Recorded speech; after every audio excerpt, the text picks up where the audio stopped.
قرآن کا الذین یأکلون اموال الیتامی ظلما انما یأکلون فی بطونہم نارا وسیصلون السعیرا، جو ظلماً یتیم کا مال کھاتے ہیں وہ مال نہیں کھا رہے، وہ دوزخ کے انگارے کھا رہے ہیں اور پھر جہنم میں جائیں گے۔ کتنی تاکید ہے۔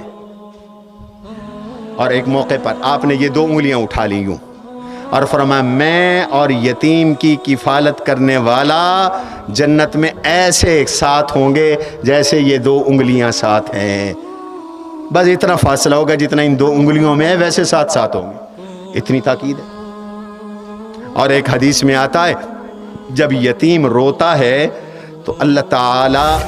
اس کے آنسو گرتے ہیں تو اللہ تعالیٰ اپنا دست قدرت اس کے آنسوؤں کے نیچے دے دیتے ہیں کہ آنسو زمین پہ نہ گریں، اور کہتے ہیں من یبکی ھذا الیتیم الذی قد واریت والدہ تحت